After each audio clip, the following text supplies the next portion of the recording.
Hey, friend, welcome to the Workforce Link podcast, where we offer forward-thinking conversations for the workforce, linking employers and job seekers to a brighter tomorrow. I'm your host, Sunday Joe, and I am so excited to be here with you for another episode. We've got a great episode in store for you from one of my very favorite people. Listen, friend, no matter where you are in life right now, whether you are on top of the mountain or you are in the bottom of the valley, my friend Jeanie has hope for you. Whether you are struggling with addiction, you've overcome addiction, or somebody that you love is battling something in life. I mean, really, we've all battled something in life at one time or another, right? No matter what, there's so much wisdom in today's interview. Jeanie's story, I have no doubt, will inspire you to seek a brighter tomorrow. So without further ado, let's dig into today's episode with my beautiful friend, Jeanie Solis. Okay, so Jeanie, I am super excited that you're here. Thank you for joining us for this podcast. You're welcome. I'm glad to be here, really. We've had some technical difficulties trying to get this up and started, but we're finally here, so it must mean that it's going to be a good podcast episode. Well, of course We'll see. We'll see. All right, so Jeanie, you have quite the story, and we're going to get into that about how we know each other in just a little bit, but I'd love for you to give us a short glimpse into your story and how you got where you are today. Well, I will try to make that as short as possible. I have had more than one chance. Let's start with that.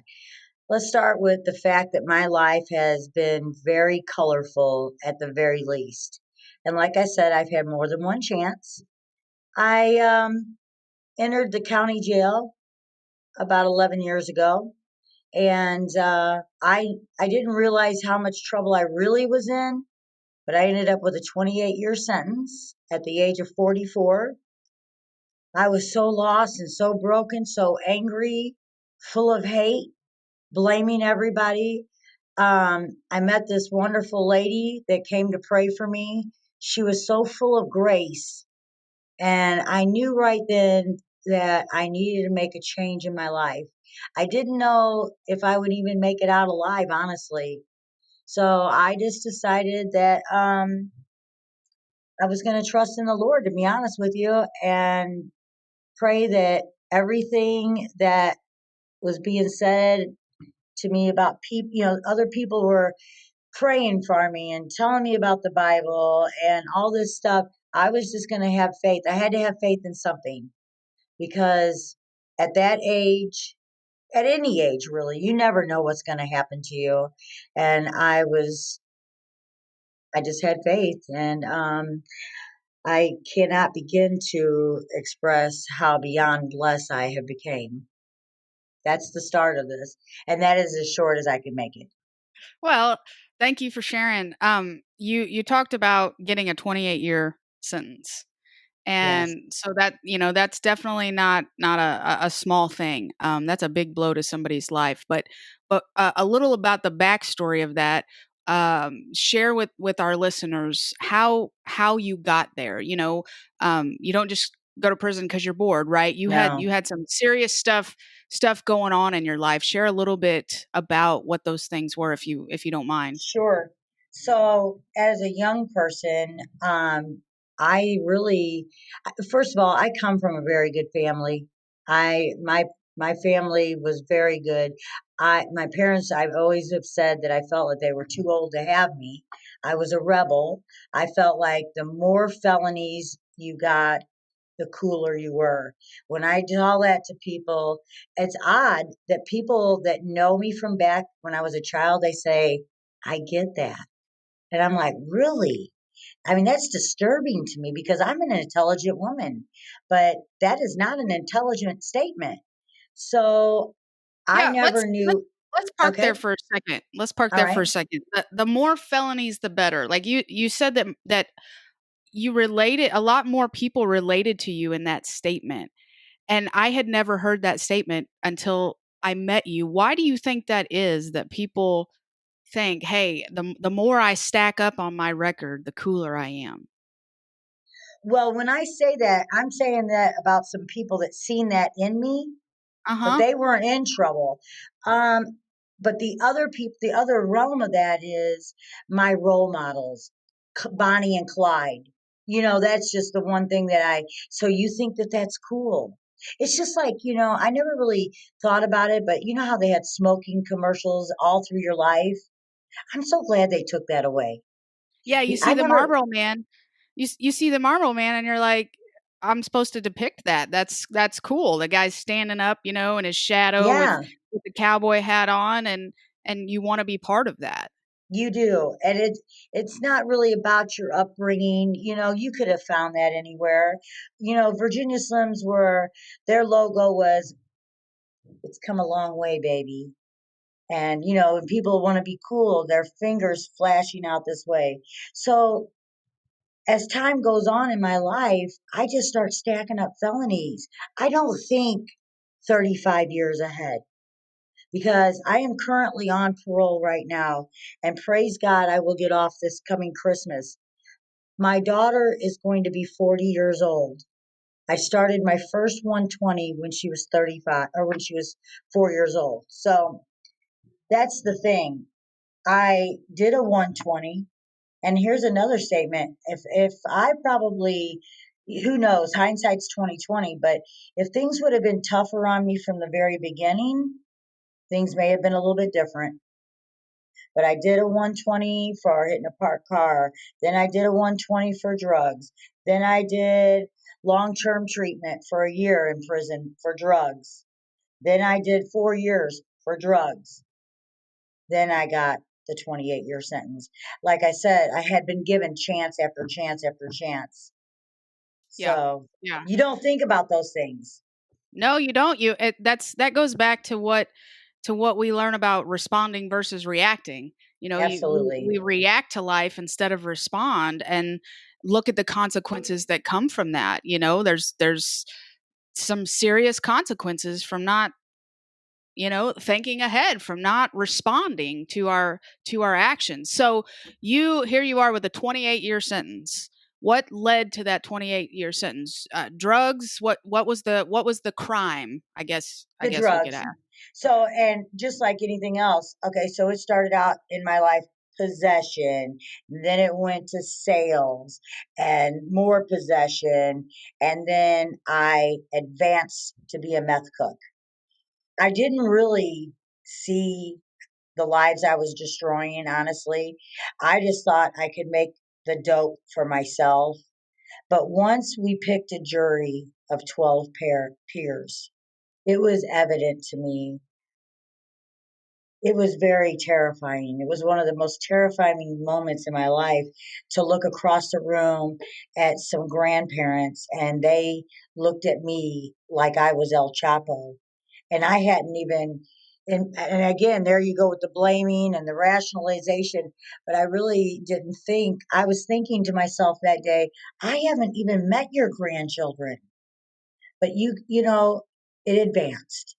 It Hmm. just it started out something small and it just kept getting bigger and bigger until, quite frankly, I mean, I lucked out actually with 28 years. They were considering 30 to life.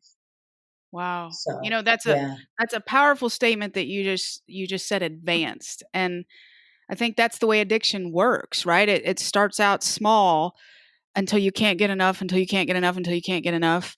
And absolutely. and then, here we are. That's a really great way to describe that, advanced. It just kept advancing.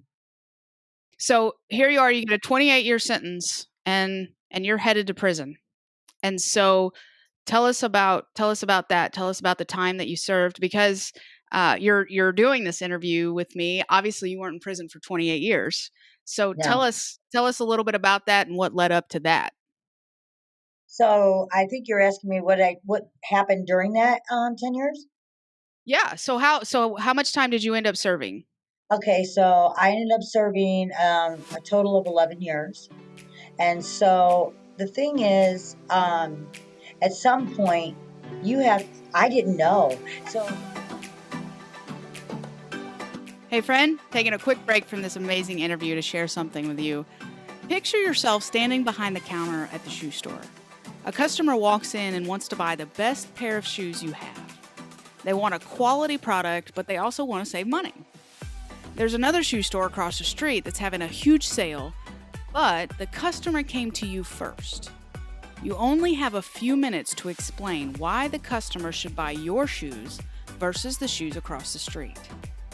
You help the customer try the shoes on, all the while you're explaining the benefits of the cushioning, the upgraded technology, the comfort, and not to mention how fantastic they look on their feet, right? Think of your elevator pitch the same way when you're in a job interview with a potential employer. Your elevator pitch is a brief explanation describing the benefits of buying a product, except you are the product.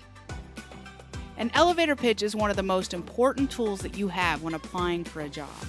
When you position yourself with confidence and you clearly summarize your experience, your skills, your desirable characteristics, that employer is ready to listen. Put in a nutshell, you're going to impress the employer. We want to help. That's why we created How to Create the Perfect Elevator Pitch, a free guide with 4 proven simple steps that will help you wow your next employer. And you can download it for free at cwdregion.com/elevator pitch. Again, that's cwdregion.com/elevator pitch. And now, back to the show. So they have a saline factor here in the state of Missouri, and so you calculate your time, and so it says 9.5 years, and I'm like, no way, I'm not going to do 9.5 years. So I really think I'm going to do 5. That's not the case. That is absolutely not the case. You know why? Because when you have a parole board that's looking, and they don't really, I mean, I'm not going to say they didn't care that I did anything good, but the thing is, they're looking at it like you started this out when you were 18 years old, and now you're 50 years old. I go to the parole board, I'm 52 years old at that time, and they're like, they're not talking about another chance. They're not talking about that. Mm-hmm. And at that point right now, that you could be here, this could be your life. So you did 11 years in yeah, prison. Your last yes, stint in prison. Let's announce that. Your it last and is. It final is stint in prison. for sure. Um, so while you were incarcerated, you were involved in the Aspire Mo program. And you were Absolutely. in Vandalia, the prison in Vandalia. So that's actually where I met you, was at the graduation from Aspire. And for those who don't know what Aspire Mo is, it's an entrepreneurial program where women in that program pursue the entrepreneurial aspirations while they're incarcerated. But in that program, you learn a lot more than just how to have your own business, how to be an entrepreneur, right? One of the things that you mentioned, I know, is the Strength Finders test in that class, and just how life changing that was for you, showing you that you actually had strengths that you didn't know about. Like I think you said empathy was one of those. Like you didn't know that you had empathy until you did that. Why do you think that that was so surprising to you? That is such an easy question, and it's very hard. I'm going to try to get through this interview without crying.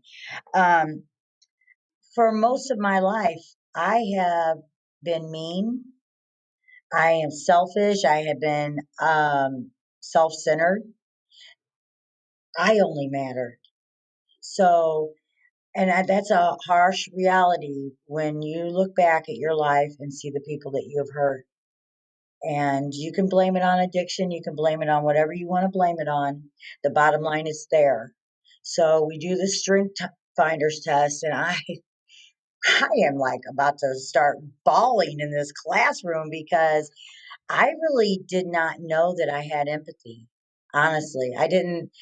And I have a boatload of empathy. I mean, I like have a lot of empathy. It's almost to a fault now. It's almost a little bit too crazy for me, but yeah, it's true. That's just one of them. You know, So what would I you say? go ahead. What would you say to a listener right now who doesn't know their strengths, who doesn't know what empathy is? How would you explain that for you? Okay, well, empathy for me is I care about helping others. I want, it's not about just me. Of course, there's a little selfishness still in there because I don't feel complete unless I can help somebody that day. And my great boss told me, this is my first year out, you're not going to be able to help somebody every day. But when I help somebody, I feel like I am just energized and I feel like I've left a legacy because I know how to lead people I'm getting ahead of myself, but I do know how to eliminate things for people in my situation. I think that statement is so helpful because for the person sitting in addiction right now, whatever that addiction is, or for for the person that's making really poor life choices right now that's listening to this, you are a picture of hope, right? That you don't have to stay where you've always been. You didn't know you had empathy. You didn't know that about yourself because you didn't even know, is it safe to say you didn't even know who you were? So until we can figure that out outside of who we are in that addiction, I we're didn't we're in even know I trouble. was intelligent. I don't know where that stems from. I don't want to blame it on anyone, but the bottom line is I did cheat in school. I was a bully in school. And so I had no idea. And again, I'm getting ahead of myself, but we had this lovely lady after all these years, Ann Presight shows up on the scene and she introduces college to us. Lets us if she would have done that a little bit earlier, I guarantee you I would have walked out with a bachelor's. It's a little hard for me to juggle things out here because it just is. But I will tell you this much. I am intelligent. I never knew. It's just, and so for the people that are listening to this, they may be, experiencing the same thing. Maybe they did a lot of drugs in school. Maybe they quit school. Listen, I suggest that, and I really encourage people to do a strength finder test. They have just an abundance of them. Try to find out more about yourself because I guarantee you'd be a little bit more surprised than you know. Yeah. Yeah. And we can share a link to the Strength Finders test in the show notes for those who Yeah, who want that's an to know awesome that. test. Absolutely it is. It's Yeah, really cool when you get to know more about your personality and you're like, "What? I didn't know yeah, I didn't know that about me." yeah, for sure. So, when you were released from prison, which is it'll be, correct me if I'm wrong, be 2 years in December, right? Yes, Yeah. So here you are. You're released from prison, and you're one of the first participants in the Missouri Works Together grant. And that grant helps people affected by the opioid crisis to find employment. Well, thanks to this grant, right, you were able to become a certified peer support specialist. Not only that, but you were able to come to work for the Central Workforce Development Board, come to work with us. I got to work with you every day. And you were able to assist other justice involved individuals who were released from prison. You were able to help them successfully re-enter the world, not just the workforce, but successfully re-enter the world. And I loved watching you flourish in that role. It was so much fun to just to get a front row seat to that. What do you think that you loved most about serving in that role? well, that's easy. Like I said, five Besides me being times. your boss. Besides what? Besides me being your boss. Oh yeah, that's a definite. I mean, I can't say enough. She really did guide me with kid gloves because hadn't I had a paid her to real say that. job in a long time. So the thing about being incarcerated over and over, and again, I don't want any of the listeners to think that I would blame anything on anyone because you get out of life what you put into it to begin with. But for some people, including myself, it's very hard to come out. You go to pre-release programs, they hand you a packet and say, "Congratulations, you're getting out of prison and good luck." So you look in the packet and you try to figure out how to get to this particular program so you can eliminate some barriers. And you can't figure it out for nothing. Phone call after phone call, dead end after dead end. Usually people give up, and 90% of the time they go back to what they know because they can't figure out how to apply for food stamps because they're a felon. So they don't know about other programs that they could. I can't get food stamps because of my criminal activity, but there are other things that I can get. And so, and I had several people that were justice involved, and I did know them, but they were just very frustrated. They couldn't figure out how to get an exception letter or whatever the case may be. And I really, really liked helping them eliminate those barriers so they would have a better chance of succeeding and not go back. Yep. Yeah. Let me just brag on you for a minute.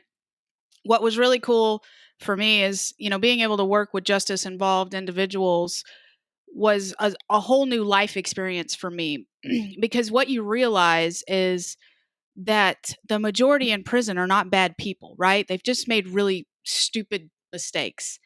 And we've all made stupid mistakes, and I've said that from the beginning when I was teaching classes, is the only difference between you and I is I didn't get caught. And I think a lot of people can say that. So it was really amazing just to really see people, not just as inmates, but see them. And Anne Precythe, it says that most of the people in prison aren't bad people. There are some knuckleheads, as she calls it, but the majority of people aren't. And so I being able to be part of that world, but then watching you come out into the world as a peer support specialist and pour into people coming out of prison was a whole new experience because I'll never forget the day that I watched you on the phone with a particular client who was about to go do some really stupid things, about to go use drugs, was talking about not wanting to live anymore, was just, she was about to react versus respond. Sure. And you sat on the phone with her and you were real with her with empathy, right? And you spoke truth to her with grace, and I watched you change her thinking in a moment. I watched you speak life into her, and that's one of the most powerful things I've ever seen. I'll never forget it. And so for somebody listening who thinks that you can't take what has happened to you or what you've done in your life and use it for good and push people forward to do something different, that's a lie, because you can't, because I've watched you, Jeanie, do it time and time again, and it's just been an honor to watch that. And you said something a while ago when you were talking, like, you said, I'm not going to blame people for how I got here. I want to park on that for a second, because a lot of times I think we confuse excuses versus reasons. So would you say that, where you ended up, the decisions that you made, you're not making excuses for those decisions, but there are reasons for why and how you got there? I think so. Yes. I do see the difference. I just never want, because it's so very close. Mhm. Yeah. So Yeah. I just, Yeah, you're right. and it's, It's yeah. and for years I never took accountability or credibility. I never took accountability for my actions. It was always because, oh, I had a hysterectomy and this led up to this, and this is why I did this, and this is why I did this, or because my mom and dad didn't give us enough, you know, um, ADA girls or whatever the case may be. I mean, and so when you're in your addiction, it is everybody else's fault. So I try not, and Mhm. that's why I Right. always say that, because I don't want it to be confused. Absolutely. We have to there's a fine line between that. We have to find the boundaries between that. But Sure. but what I want people to understand is, and just like you're saying, we can't make excuses for our actions, but we also need to open our eyes to realize that there's a reason that we made the decisions that we made.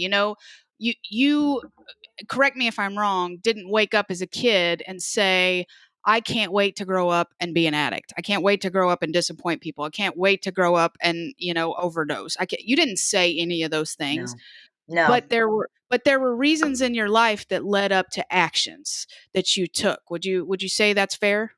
Yes, that's fair. For sure.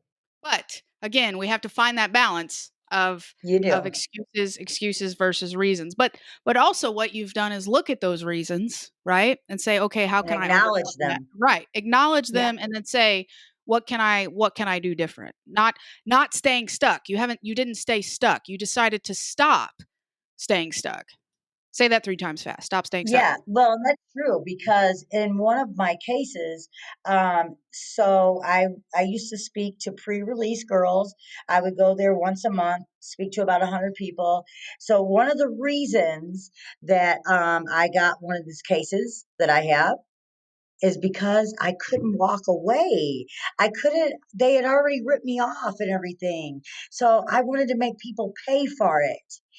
But looking back at it, I know sharing that story has changed somebody. They came up to me later and they were like, Jeanie, I've changed my home plan. I think when I get there, I'm not going to have anything left. And I'm like, I congratulated her because I couldn't see it before. And I blamed everybody. That was because you ripped me off. No, that is a reason that I didn't leave. But you can see them, you can share that with somebody and change somebody's life Absolutely. Yeah, and your absolutely. own.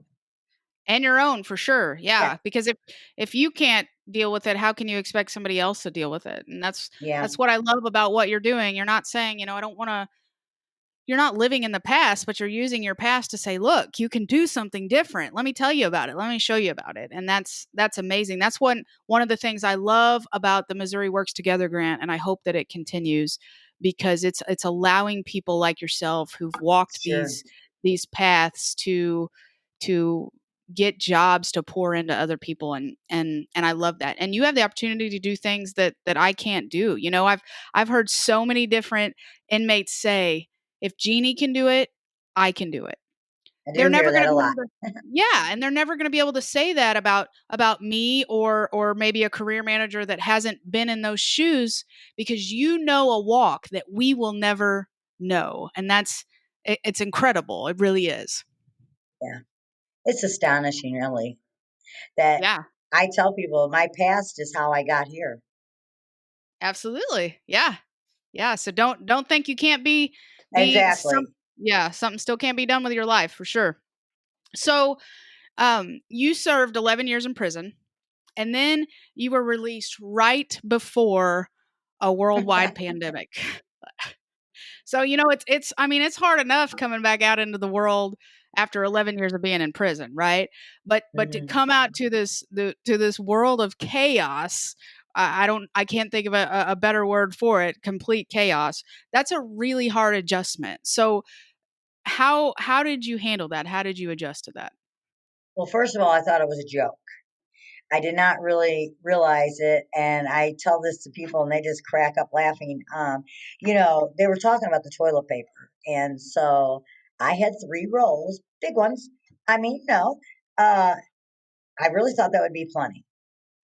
And people were calling me and asking me, "Do you have enough toilet paper?" And I'm like, if one more person asks me about the toilet paper, I'll go Harry Carry. I'm just telling you right now. Please don't call me about the toilet paper. I have enough toilet paper. Next thing you know is I'm like, oh my gosh, what's happening? Sunday, my boss says, well, if you'd like to work at home, because there's at first we get a choice and then we don't have a choice. So now I'm at my house and I'm all alone. And I was like, whoa, wow, this is so real. Oh my gosh, it's not a joke anymore. And so in my incarceration, I never spent any time in the hole. I was never isolated. I was involved in as many things as I could possibly be involved in. And I was in a decent, where I lived was decent. So I was not isolated. And all of a sudden now I'm isolated. And so it became so, man, I couldn't even tell you. I'm not a depressed person, but I could feel some things happening to myself. And then I started really freaking out for old people because, they were dying alone and my empathy was going crazy. And, so I plugged into some positive people. My boss, Sunday, and I have a wonderful lady named Sheila, who in the beginning, that's how I met her, was praying for me. She gave me the hand up where I lived. And so, and I reunited with a family member a couple of them actually. So I hadn't spoke to my brother in over 20 years. 20 years. And we reunited on Christmas Day, 2 weeks after I was out, and he showed up with toilet paper.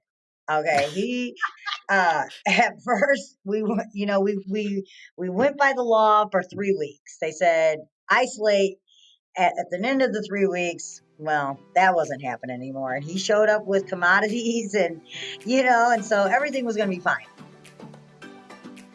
I hope you're enjoying this episode as much as I am. I wanted to interrupt for just a minute to invite you to check out our job centers.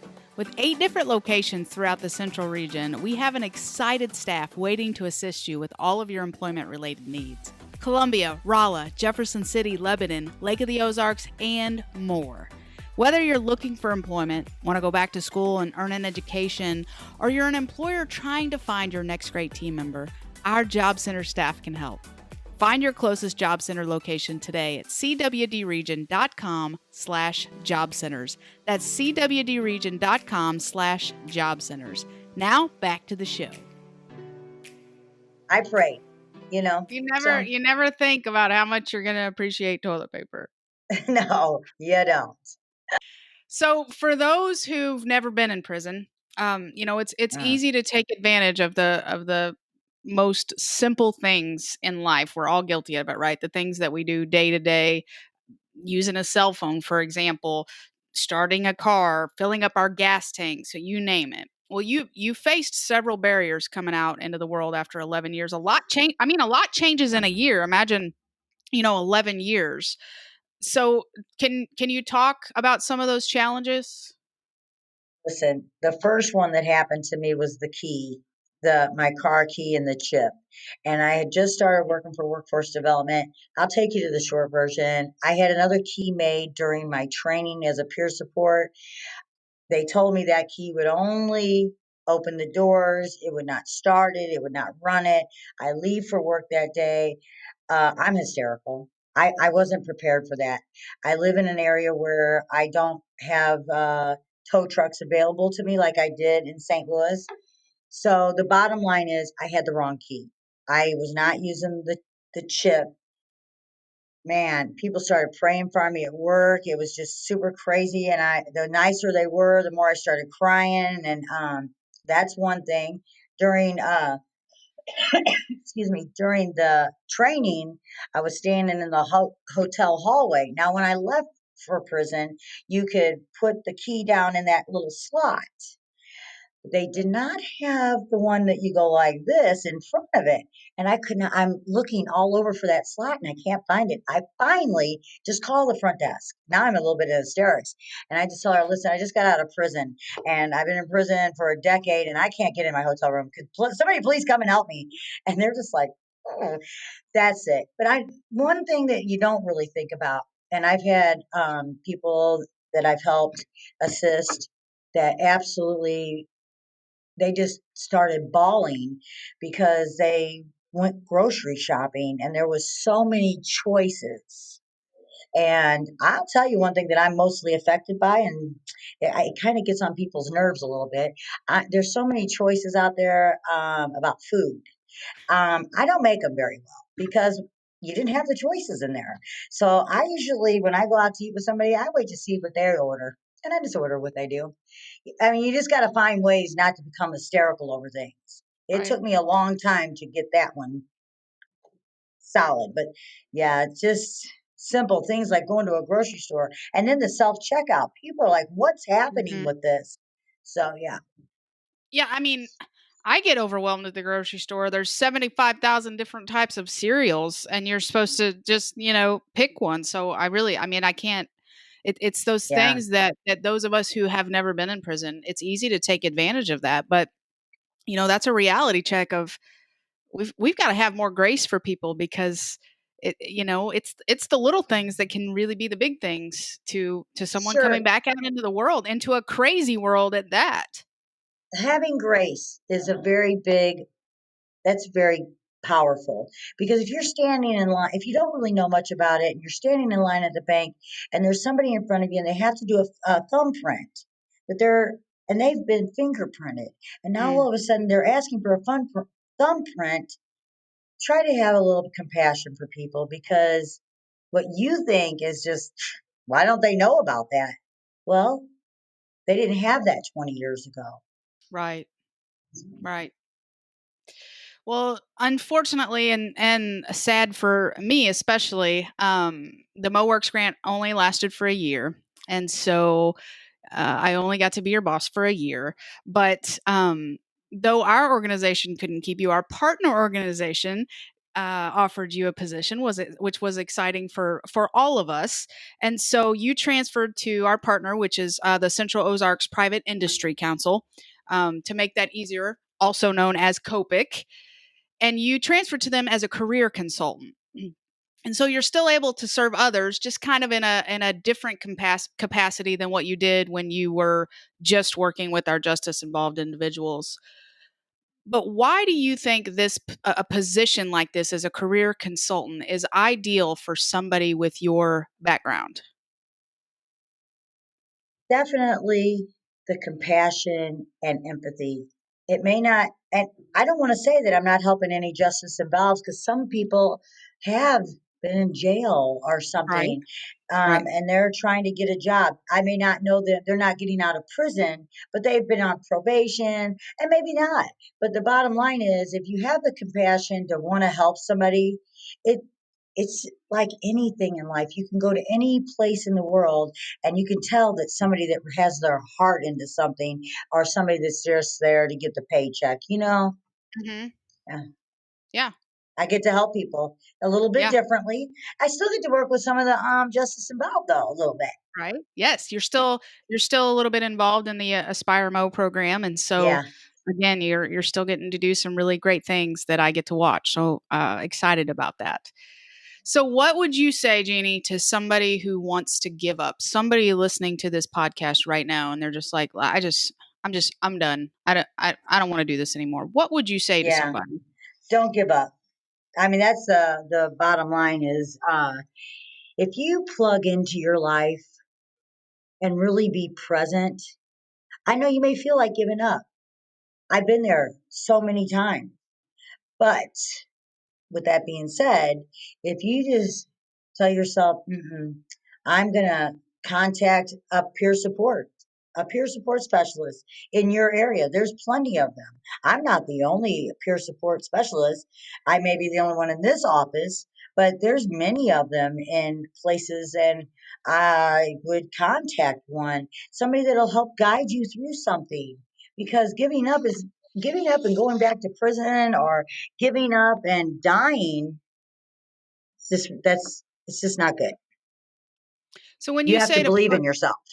absolutely, when you say to plug into your life, what does that look like? What does Be plugging into your present. life look? You have to want to, you can't just go somewhere and say, yes, I need help with this, and just sit there and let them do it. Because as a peer support specialist, I'm not going to do all that for you. I Mm, will, together with you, help walk you through that situation, but you have to be present. You have to participate. You have to do your part. Yep. absolutely. So, so how important would you say that accountability is in our lives? Oh, it's very important. I mean, once I realized that I needed to be accountable for what I've done, doesn't matter about the other people that played a part in it, Mm, what I've done, things have just started to change. I mean, if you knew me 15 years ago, people are just crazily astounded by. I just had somebody ask me yesterday, called me to wish me a happy Mother's Day, and they said so and so was asking about you and wanted to know if you were still sober. And so, and they're like, I told them, yeah. And they're like, man, that is just yeah, amazing. I yeah. mean, Well, and not only are you just sober, you're beyond that. You're beyond oh, yeah, sober. for sure.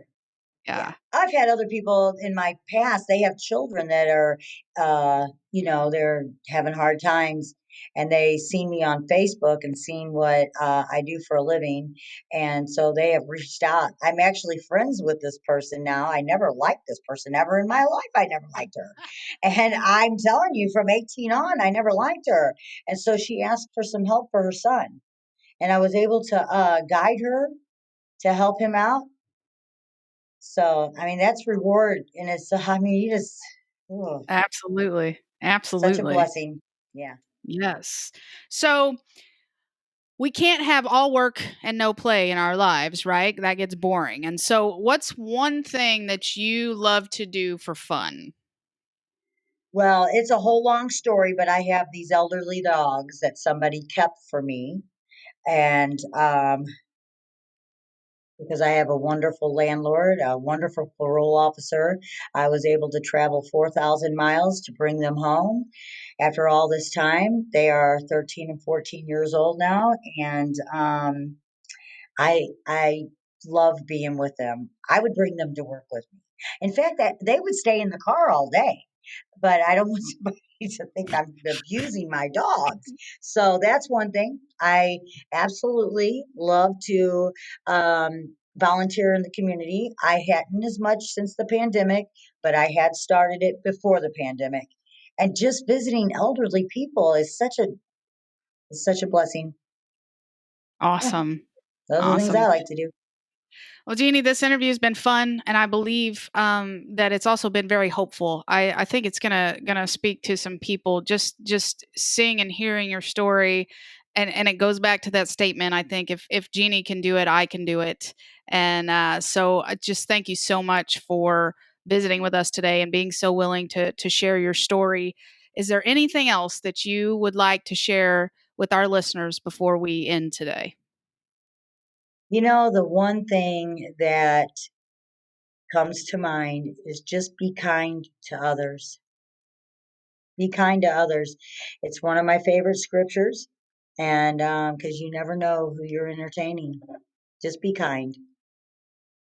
Be kind. That's a great way to end it. Thank you so much, Jeannie, Yeah, for your time. Thank you so much for sharing with us, and we are just so grateful for what is happening in your life. And I, for one, am excited to continue to walk in your journey with you and just watch what is happening in your life. So thank you very very much. thank you. You're amazing. You're amazing. Have a great week, my friend, and we'll meet again in the next episode. Until then, remember this: there's always a brighter tomorrow if you're willing to find it. Hey, if you enjoyed today's episode of the Workforce Link, would you mind heading over and leaving a review wherever it is that you listen to this podcast? This helps others find us, and that's our goal, to enjoy these conversations with as many people as possible. Oh, and preferably a 5-star review would be great. The Central Region Workforce Development Board Incorporated and COPIC are equal opportunity employers and programs. Auxiliary aids and services are available upon request to individuals with disabilities. Missouri Relay Services at 711.